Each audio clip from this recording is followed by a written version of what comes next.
একটা জিনিস হলো যে আমাদের যে আগাম যে আলুটা আসতো বৃষ্টির জন্য এই আগাম আলুটা একটু ডিলে হচ্ছে, এই জন্য হয়তো আমাদের যে পুরানো আলু সব এগুলি পুরা ব্যবহার হয়ে যাবে।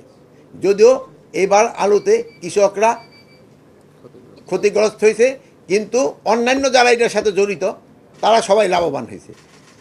খালি ক্ষতিগ্রস্তের ভিতরে হয়েছে কৃষকরা, আর যারা আলুর ব্যবসায়ীর সাথে যারা জড়িত তারা সবাই লাভবান হয়েছে। আর আপনারা জানেন, আপনারা এবার কিন্তু আমনের ফলন কিন্তু খুবই ভালো হয়েছে।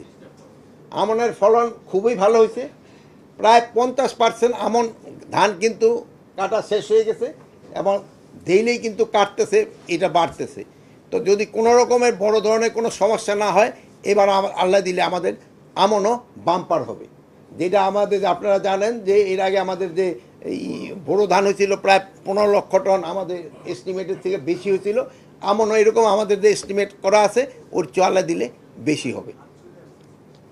প্লাস সার, আমাদের পর্যাপ্ত পরিমাণ সার মজুদ আছে, কিন্তু তারপরও কিছু কিছু দুর্নীতি বা বিভিন্ন জায়গায় সারের দাম বাড়ায়।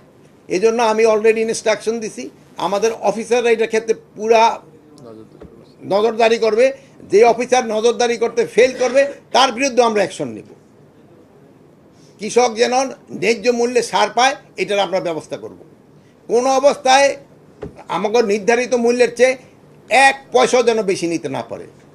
আর আপনারা অনেকে জানেন যে গ্যাসের দাম বাড়াইছে, গ্যাসের দামের সাথে সারের দামের কোনো সম্পর্ক নেই। সারের দাম আগে যা ছিল এখনও তা আছে এবং ভবিষ্যতেও তা থাকবে, আমরা অন্তত যতদিন আছে। সারের দাম বাড়ার কোনো সম্ভাবনা নাই।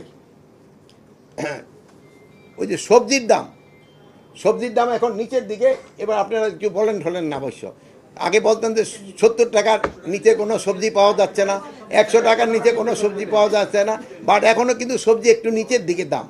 বাট আমরা আবার যতটুকু চাই ওটা আমরা অতটুকু পাইনি, যেহেতু আমাদের বেতন ঠেতনও যতটুকু বাড়ে ওই পরিমাণ তো কৃষকের থেকে তো কিছু বাড়তে হবে, মানে খরচটার জন্য।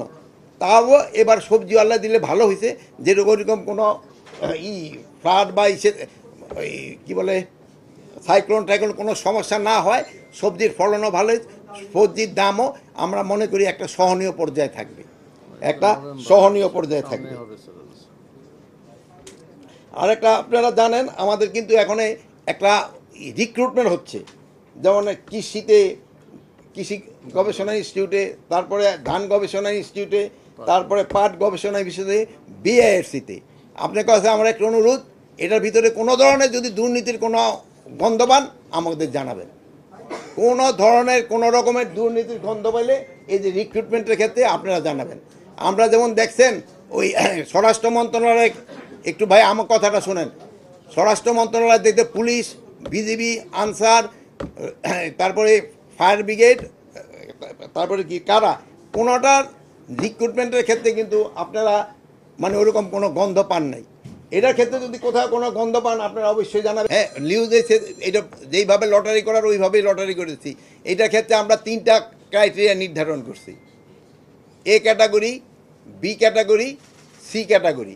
এটা করা হয়েছে জেলার আয়তনের বেসিস না, আমরা ওই আইন শৃঙ্খলা পরিস্থিতির উপর নির্ভর করে এবং ওই জেলাগুলি নির্ধারণ করে তারপর আমরা এসপিদেরও ওইরকম করছি কারে করে দিব। প্রথম হলো আমাদের টোটাল এসপি ছিল মনে হয় 64 এই জেলায়। তো 64-এর থেকে আমরা 15 আর 3 18 জন আমরা উঠে আনছি। 18 জনের জায়গায় আমরা নূতন জন দিছি, আর যারা পুরানো ছিল ওখানেই। তারপরে ওই লটারি করে যারটা যেই জেলায় যার কপাল আসছে ওই জেলা ছেপড়।